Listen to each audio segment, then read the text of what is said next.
ખેડૂત મિત્રો, મોંઘા ખાતર અને દવા છોડો અને અપનાવો પદ્મશ્રી ચિંથલા વેંકટ રેડ્ડીની આ અદ્ભુત સીવીઆર ટેકનિક. રાફડાની કે શેઢાની માટી 1.5 ફૂટ ઊંડેથી ખોદી 100 કિલો માટીમાં 5 લીટર એરંડીનું તેલ મિક્સ કરી વાવેતર સમયે ચાસમાં નાખવું.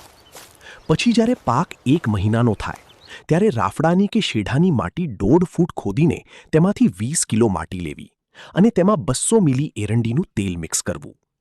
આ ઉપરાંત આગલા દિવસે પલાળેલા અરીઠામાંથી બીજે દિવસે ઠળિયા કાઢી લેવા. હવે માટી, તેલ અને અરીઠાના આ મિશ્રણને 200 લીટર પાણીના બેરલમાં નાખી બરાબર હલાવવું. 2 કલાક પછી દોર કાદવ નીચે બેસી જાય એટલે પાણી ગાળી લેવું.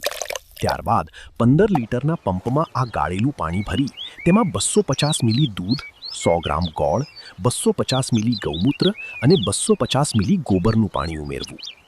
ફૂલ આવતી વખતે દર 15 દિવસે 2 થી 3 વાર આ મિશ્રણનો છંટકાવ કરવો. 100% રિઝલ્ટ આપતી આ પદ્ધતિની વધુ માહિતી માટે સંપર્ક કરો ભરત પરસાણા, રાજકોટ.